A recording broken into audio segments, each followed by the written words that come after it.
Okay students, पिछले class में हमने दो इलेक्ट्रोड देखे थे। फर्स्ट इलेक्ट्रोड हमने देखा था मेटल और मेटल सोल्यूबल सॉल्ट इलेक्ट्रोलाइट था। दूसरा हमने गैसियस इलेक्ट्रोड देखा था जिसके लिए हम लोग इनर्ट मेटल सपोर्ट के लिए यूज करते हैं और उसी गैस का इलेक्ट्रोलाइट हम लोग यूज करते हैं। ये दोनों इलेक्ट्रोड अभी तक हमने यूज किया। इसके अलावा भी दो इलेक्ट्रोड हम लोग यूज करते हैं जिसका क्वेश्चन तो बोर्ड में तो नहीं आता है लेकिन कॉम्पिटिटिव एग्ज़ाम में आता है। और हमने एक्सरसाइज 2 में जो क्वेश्चन नंबर 5 या 6 किया था इसी पे बेस्ड था। तो फर्स्ट हमने लिया है मेटल इनसॉल्युबल सॉल्ट इलेक्ट्रोड। इसमें क्या होता है, जो हम लोग हाफ सेल बनाते हैं, हाफ सेल में क्या होता है, हमारा एक कंटेनर होता है, ये हमारा कंटेनर है, ठीक है। कंटेनर में हम लोग क्या करते हैं, एक मेटल डिप करते हैं। जैसे मान लो सिल्वर मेटल डिप किया, इसमें हमने सिल्वर मेटल रखा, ये हमने सिल्वर मेटल इसमें डिप किया और इसके बाद हम लोग इस पर कोटिंग करते हैं। सिल्वर मेटल पे कोटिंग करते हैं, किसका, सिल्वर पे जो इनसॉल्युबल सॉल्ट है उसका कोटिंग। ब्लू कलर का सिल्वर मेटल हमने लिया था और उस पर हमने कोटिंग कर दिया, किसका कोटिंग कर दिया, AgCl का, ऐसा सॉल्ट जो उसमें सॉल्युबल नहीं हो। AgCl सॉलिड की कोटिंग कर दिया सिल्वर इलेक्ट्रोड पे, मतलब इस टाइप के सब्सटेंस की कोटिंग किया जो Ag में सॉल्युबल नहीं हो।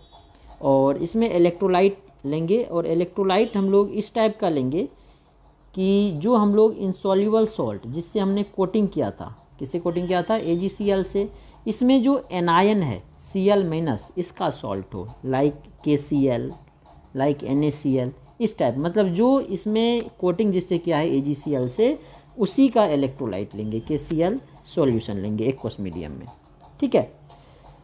ये हो गया हमारा मेटल हमारा Ag था, ये Ag, इस पर हमने कोटिंग कर दिया AgCl का, मेटल इनसॉल्युबल सॉल्ट का।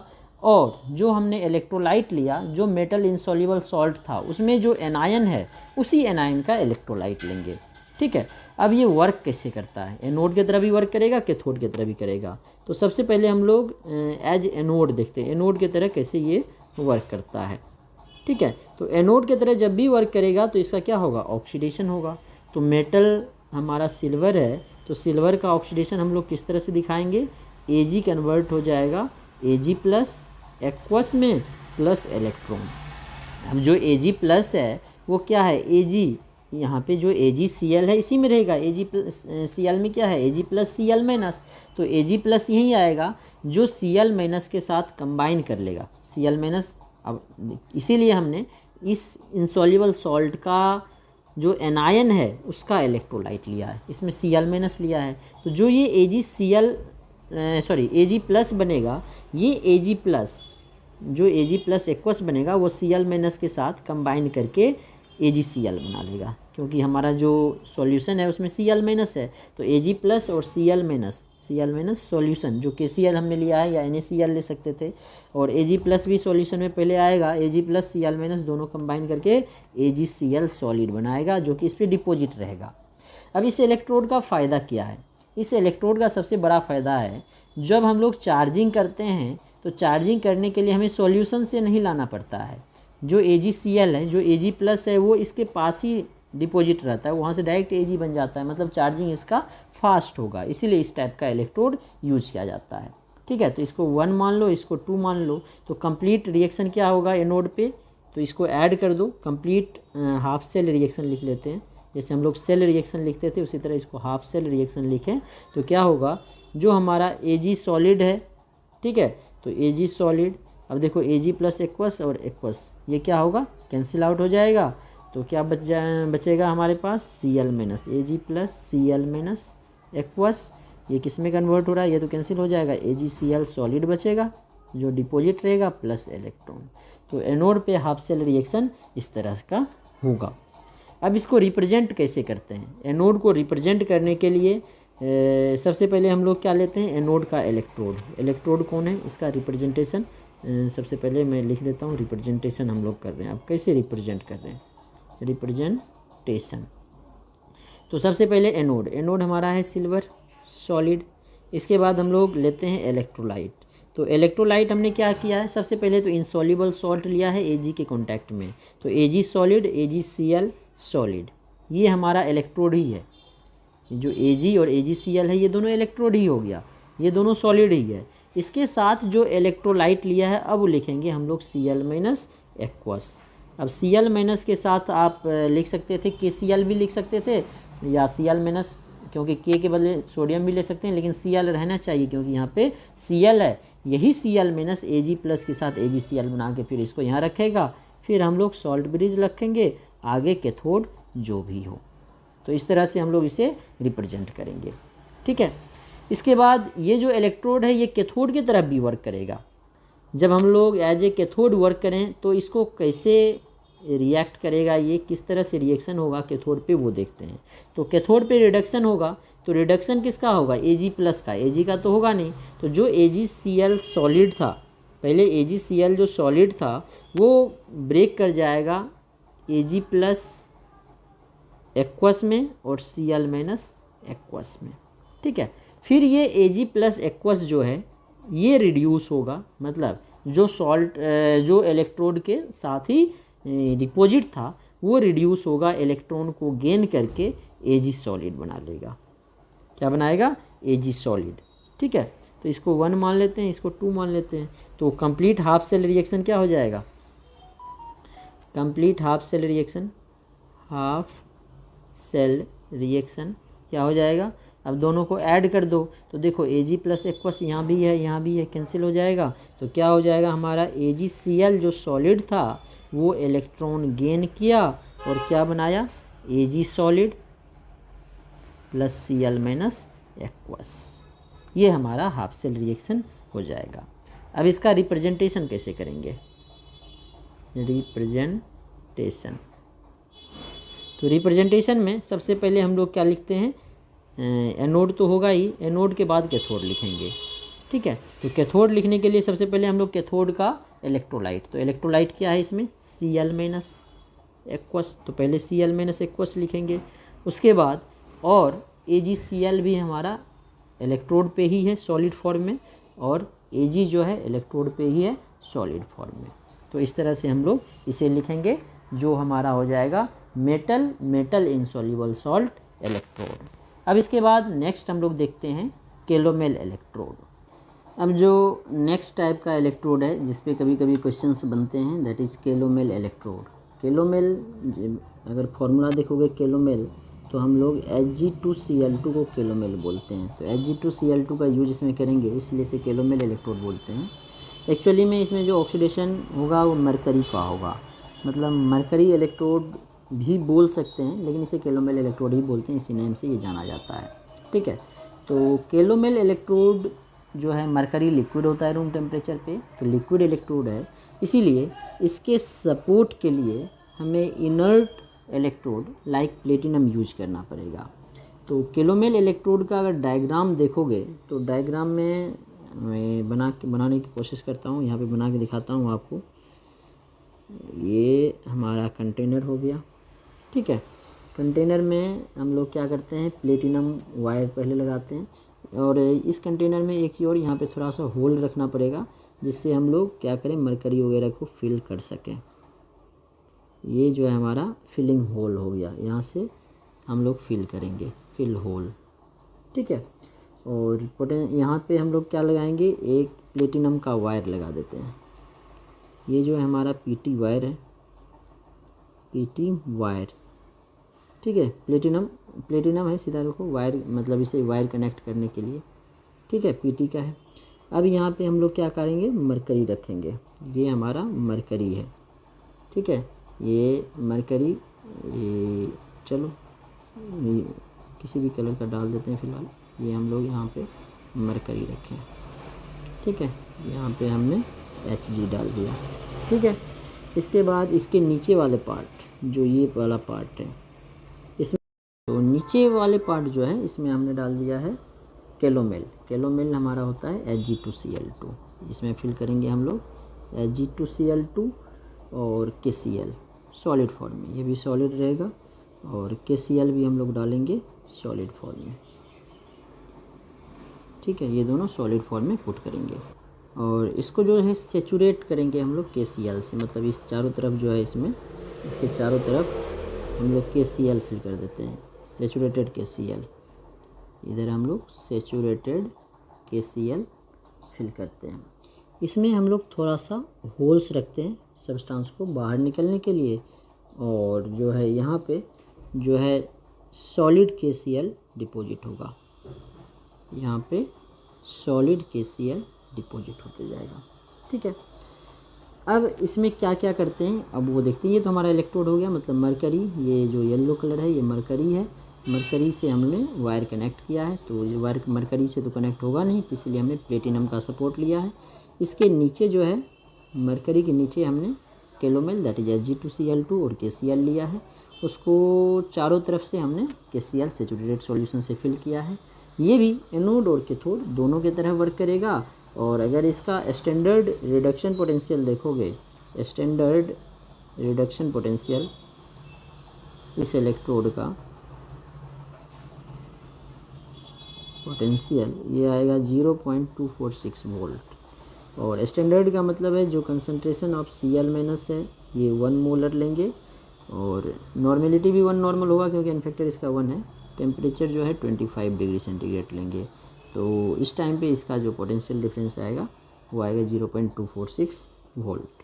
ठीक है, तो जो हमारा कैलोमेल इलेक्ट्रोड है इसमें हमने पहले ही बता दिया था, प्लेटिनम का वायर लेते हैं जो मरकरी में डिप होता है, और मरकरी जो है कांटेक्ट में होता है कैलोमेल और KCl सॉल्यूशन के, जिसे हम लोग KCl के सेचुरेटेड KCl से चारों तरफ रखते हैं। अब रिएक्शन क्या होगा एनोड पे और कैथोड पे, मतलब जब ये एज एनोड वर्क करेगा तो क्या रिएक्शन होगा।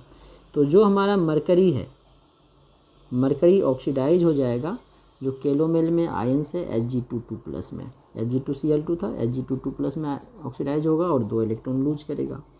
और जो Ag22+ है, अब जो हमने KCl पुट रखा है इसमें चारों तरफ Cl- होगा, उस Cl- को गेन करके Ag2Cl2 बना लेता है, जिससे कि हमने सिल्वर और AgCl वाले सॉल्ट में किया था।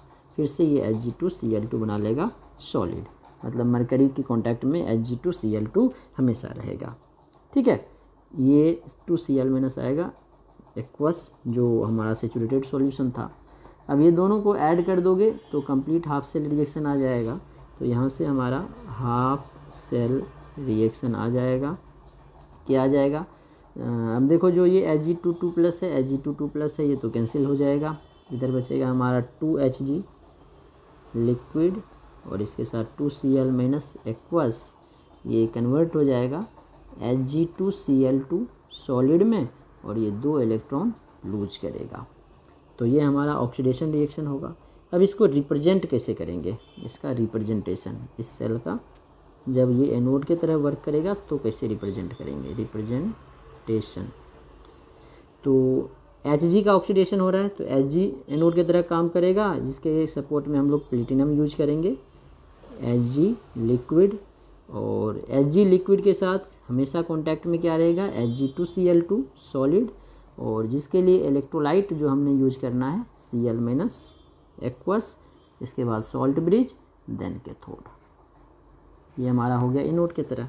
इसी तरह जब कैथोड की तरह वर्क करेगा तो क्या रिएक्शन होगा एज कैथोड, जब हमारा कैलोमेल इलेक्ट्रोड कैथोड की तरह वर्क कर रहा है तो क्या रिएक्शन होगा। कैथोड पे क्या होता है, रिडक्शन होता है, तो जो हमारा Ag22+ है ये रिड्यूस होगा, ये 2 इलेक्ट्रॉन गेन करके 2Hg लिक्विड बनाएगा।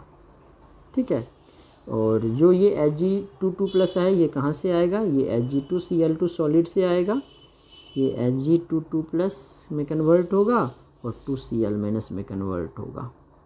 ठीक है, तो अब दोनों को अगर कंप्लीट सेल रिएक्शन निकालो तो दोनों रिएक्शन को ऐड कर दो, तो हाफ सेल रिएक्शन इसका क्या आ जाएगा, ये Ag22+ कैंसिल हो जाएगा, हमारा क्या रिड्यूस हो रहा है एक्चुअली में Ag2Cl2, ये 2 इलेक्ट्रॉन गेन कर रहा है और ये बना रहा है हमारा mercury 2Hg liquid plus 2Cl- aqueous. तो अब इसका रिप्रेजेंटेशन देखते हैं कैसे रिप्रेजेंट करेंगे इसे।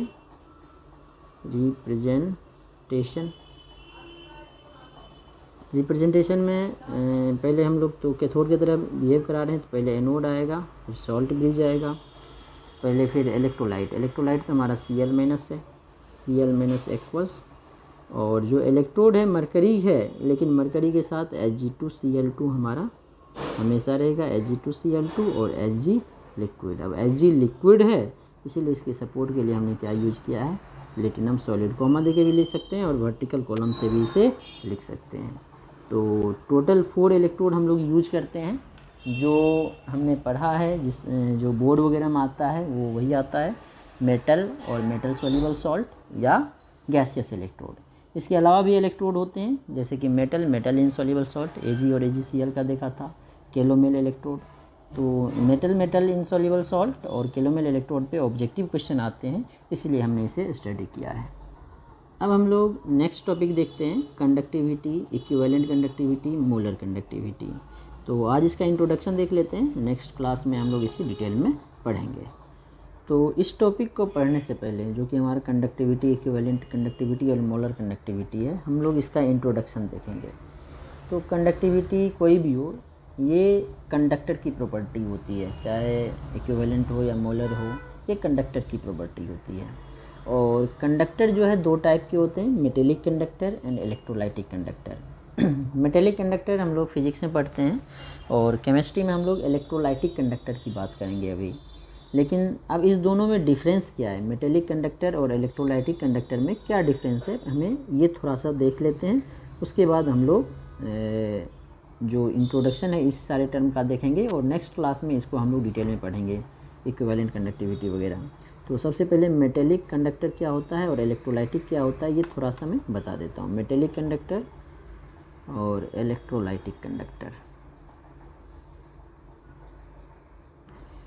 मेटेलिक कंडक्टर में जो करंट फ्लो होता है, ये होता है due to electrons, due to movement of electron, due to movement of electron. अगर इलेक्ट्रॉन का फ्लो होगा तो करंट फ्लो होगा, क्योंकि मेटल में जो है लूजली बॉन्डेड इलेक्ट्रॉन होते हैं।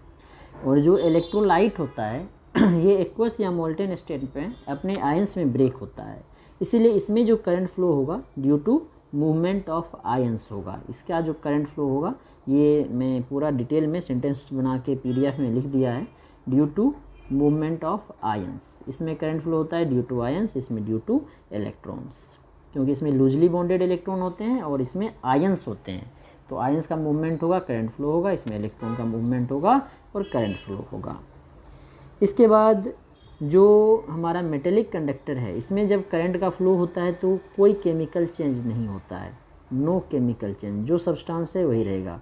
जैसे हमने सिल्वर का कंडक्टर लिया है या घर में एल्युमिनियम का कंडक्टर लेते हैं, कॉपर का कंडक्टर लेते हैं, तो जब करंट फ्लो होता है तो करंट फ्लो होने के बाद भी एल्युमिनियम ही रहता है, कॉपर ही रहता है।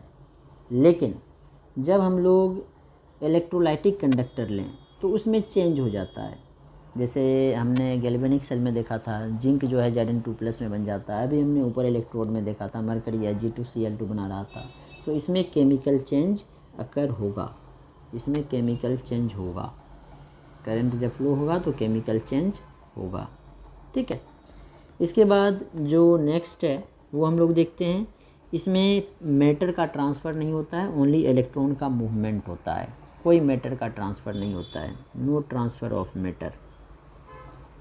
ट्रांसफ़र ऑफ मैटर मतलब सब्सटेंस का मूवमेंट नहीं होता है, लेकिन इसमें आयन का मूवमेंट होता है, इसीलिए मैटर का ट्रांसफ़र होगा, ट्रांसफ़र ऑफ मैटर अकर्स, इसमें ट्रांसफ़र ऑफ मैटर होगा, ठीक है। वैसे भी हम लोग देख रहे थे, एक तरफ कॉपर डिपॉजिट हो रहा था, एक तरफ जिंक जो है डिजॉल्व हो रहा था सॉल्यूशन में, तो मैटर का तो ट्रांसफ़र होता ही होता है। जैसे गैल्वेनिक सेल की बात कर रहे थे तो उसमें भी इलेक्ट्रोलाइटिक कंडक्टर था। और जो इलेक्ट्रिकल कंडक्शन है, जो मेटेलिक कंडक्टर है, इसमें अगर टेम्परेचर बढ़ाते हैं तो रेजिस्टेंस बढ़ जाता है। जो कंडक्शन है इलेक्ट्रिकल कंडक्शन, वो टेम्परेचर इंक्रीज करेंगे तो इलेक्ट्रिकल कंडक्शन डिक्रीज करेगा, कंडक्शन डिक्रीज करेगा। और जो हमारा इलेक्ट्रोलाइटिक कंडक्टर है, इसमें अगर टेम्परेचर बढ़ाएंगे तो इलेक्ट्रिकल कंडक्शन इंक्रीज करेगा। ऐसा क्यों होता है? क्योंकि अगर टेम्परेचर बढ़ाएंगे तो इलेक्ट्रोलाइटिक कंडक्टर में इलेक्ट्रोलाइट्स जो है वो ज़्यादा ब्रेक करेंगे, उसमें ज़्यादा आयंस बनेंगे, और आयंस ज़्यादा बढ़ेगा तो आयंस के मूवमेंट के कारण करंट फ्लो हो रहा है, इसलिए करंट बढ़ेगा। लेकिन इसमें जो करंट फ्लो हो रहा है इलेक्ट्रॉन के मूवमेंट के कारण हो रहा है, और जो रेजिस्टेंस है वो टेम्परेचर बढ़ाने से बढ़ जाएगा। क्यों? क्योंकि इसमें जो रेजिस्टेंस होता है वो होता है ड्यू टू वाइब्रेटिंग कर्नल्स। जो एटम का कर्नल होता है, कर्नल का मतलब वैलेंस ऑर्बिट को छोड़ के जो बच गया वो कर्नल है, उसके वाइब्रेशन के कारण रेजिस्टेंस होता है।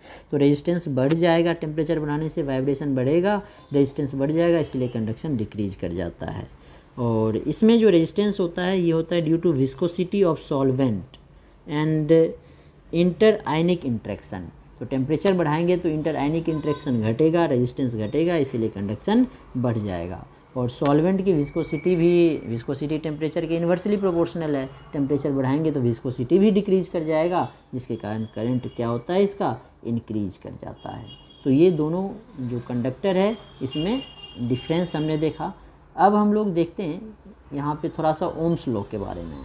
तो ओम्स लॉ जो है दोनों कंडक्टर फॉलो करता है, चाहे मेटेलिक कंडक्टर हो चाहे इलेक्ट्रोलाइटिक कंडक्टर हो, दोनों कंडक्टर जो है ओम्स लॉ को फॉलो करेगा। जो ओम्स लॉ है ये होता है वोल्टेज, जो पोटेंशियल डिफरेंस है ये डायरेक्टली प्रोपोर्शनल होता है करंट के, मतलब V equals to I R. इसको इक्वल किया तो कांस्टेंट लगाया R, जिसे हम लोग बोलते हैं रेजिस्टेंस। V है पोटेंशियल डिफरेंस, I है करंट इन एम्पियर। जो पोटेंशियल डिफरेंस है ये वोल्ट में लेते हैं, करंट एम्पियर में लेते हैं। R रेजिस्टेंस है, इसका यूनिट ओम होता है। जो वोल्टेज है इसका यूनिट वोल्ट होगा, करंट का यूनिट एम्पियर होता है, ऐसे लिखते हैं। और जो रेजिस्टेंस है इसका यूनिट ओम होता है, ऐसे भी लिखते हैं या OHM लिखते हैं, ठीक है। और इसके बाद जो रेजिस्टेंस है ये इसके लिए हमने पढ़ा है, जो रेजिस्टेंस है ये डायरेक्टली प्रोपोर्शनल होता है लेंथ के, और रेजिस्टेंस जो है इन्वर्सली प्रोपोर्शनल होता है क्रॉस सेक्शन एरिया के। मतलब resistance is directly proportional to L/A हम लोग लिख सकते हैं। अब अगर इसे इक्वेट करें तो रेजिस्टेंस इक्वल टू हो जाएगा, एक कांस्टेंट लगाना पड़ेगा ρL/A। जो ये रो है इसे हम लोग बोलते हैं स्पेसिफिक रेजिस्टेंस। जो ये रो है इसे बोलते हैं स्पेसिफिक रेजिस्टेंस या रेजिस्टिविटी, इसे बोलते हैं रेसिस्टिविटी। इसका यूज आएगा, इसीलिए हम लोग इसे देख रहे हैं। जो हम लोग कंडक्टिविटी वगैरह पढ़ेंगे, मोलर कंडक्टिविटी, इक्विवेलेंट कंडक्टिविटी, सब में यूज आएगा, इसीलिए देख रहे हैं। रेजिस्टिविटी बोलते हैं या स्पेसिफिक रेजिस्टेंस बोल सकते हैं इसे, स्पेसिफिक रेजिस्टेंस, ठीक है। और जो रो को डिफाइन करते हैं, स्पेसिफिक रेजिस्टेंस को जो डिफाइन करेंगे, it is defined as resistance of conductor, resistance of conductor जब L और A की वैल्यू यूनिटी हो, जब L 1 सेंटीमीटर हो और cross section area 1 centimetre square हो, जब तो R की वैल्यू क्या हो जाएगी, रो इंटू 1/1 सेंटीमीटर और सेंटीमीटर स्क्वायर। तो रो किसके बराबर हो जाएगा, R। तो अगर हमारा लेंथ जो है 1 सेंटीमीटर, या अगर मीटर लेंगे तो ये मीटर स्क्वायर में, 1 सेंटीमीटर लें और ये 1 मीटर स्क्वायर लें, तो जो रेजिस्टेंस आएगा वही उसका क्या होगा, रेजिस्टिविटी होगा। और इसका यूनिट जो हम लोग लिखते हैं रेजिस्टिविटी का, यूनिट, इसकी यूनिट की जो बात करते हैं हम लोग, ये होता है ओम सेंटीमीटर।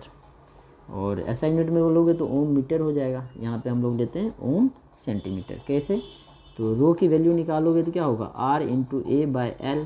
R का यूनिट रो हो गया, centimetre square upon centimetre, centimetre बचेगा, तो ओम एन सेंटीमीटर इसकी यूनिट हो जाती है।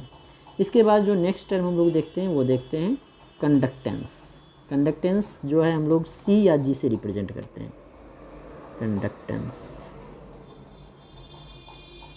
इसे हम लोग या तो C से रिप्रेजेंट करते हैं या तो G से रिप्रेजेंट करते हैं, दोनों चीज़ों से रिप्रेजेंट करते हैं, आइदर C और G। कंडक्टेंस जो है ये रेसिप्रोकल होता है रेजिस्टेंस का। जो उस कंडक्टेंस G अगर लिखे तो ये 1/R को बोलते हैं, मैथमेटिकली ये रेसिप्रोकल होता है रेजिस्टेंस के। और कंडक्टेंस जैसे रेजिस्टेंस है ये क्या बताता है, करंट को अपोज करने की टेंडेंसी। उसी तरह जो कंडक्टेंस है ये डिस्क्राइब करता है ease with which current flows through a conductor. ये करंट फ्लो करने की टेंडेंसी है, वो करंट अपोज करने की टेंडेंसी है रेजिस्टेंस, ये करंट को फ्लो करने की टेंडेंसी है। दोनों एक दूसरे के अपोजिट होता है, इसलिए G को 1/R लिखते हैं। और जो इसका यूनिट होगा, रेजिस्टेंस का ओम था तो इसका यूनिट ओम इन्वर्स या OHM लिख सकते हैं इसे।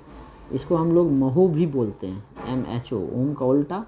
और इसके लिए हम लोग जो टर्म यूज करते हैं कैपिटल S, जिसे हम लोग बोलते हैं साइमेन, इसका यूज ज़्यादा करेंगे, रेजिस्टेंस से ज़्यादा यूज हम लोग कंडक्टेंस का करेंगे इस यूनिट में, क्योंकि कंडक्टिविटी के बारे में पढ़ेंगे। तो कंडक्टेंस का जो यूनिट होता है साइमन होता है, या ओम इनवर्स हम लोग बोल सकते हैं, या महो बोल सकते हैं, ओम इनवर्स, OHM का इनवर्स, ठीक है। ओम इनवर्स बोलें या महो बोलें या साइमन बोलें, ठीक है। इसी तरह जैसे रेजिस्टेंस में स्पेसिफिक रेजिस्टेंस आया था, रेजिस्टिविटी जिसे बोले थे, उसी तरह कंडक्टेंस में स्पेसिफिक कंडक्टेंस आएगा जिसे हम लोग कंडक्टिविटी बोलते हैं। कंडक्टिविटी जिसे हम लोग क्या बोलते हैं, स्पेसिफिक कंडक्टेंस, स्पेसिफिक कंडक्टेंस। इसे हम लोग के से रिप्रेजेंट करते हैं, कप्पा, क्या बोलते हैं इसे, कप्पा, स्मॉल के से रिप्रेजेंट करते हैं जिसे हम लोग कप्पा बोलते हैं। ये जो है रेजिस्टिविटी का उल्टा होगा, जो हमारा कंडक्टिविटी है 1 रेजिस्टिविटी होगा। तो रेजिस्टिविटी के लिए हमने क्या बोला था, R × A/L, तो ये क्या हो जाएगा 1/R, A/L का उल्टा क्या हो जाएगा L/A, तो K = 1/R क्या हो गया G × G स्टार। जो ये L/A है इसे ही हम लोग बोलते हैं सेल कांस्टेंट, क्या बोलते हैं, सेल कांस्टेंट। इसे हम लोग G स्टार से रिप्रेजेंट करते हैं। तो जो K है ये इक्वल हो जाएगा G × G स्टार के, ठीक है। और इसका यूनिट निकालेंगे तो जो उसका अपोजिट आएगा 1/ρ है, तो ओम इनवर्स सेंटीमीटर इनवर्स, और ओम इनवर्स को हम लोग साइमन बोलते हैं, साइमन पर सेंटीमीटर। तो इस तरह से हम लोग कंडक्टिविटी रेजिस्टिविटी को डिफाइन कर सकते हैं। अब कंडक्टिविटी के बाद जो टर्म आएगा मोलर कंडक्टिविटी, इक्विवेलेंट कंडक्टिविटी, ये हम लोग नेक्स्ट क्लास में देखेंगे।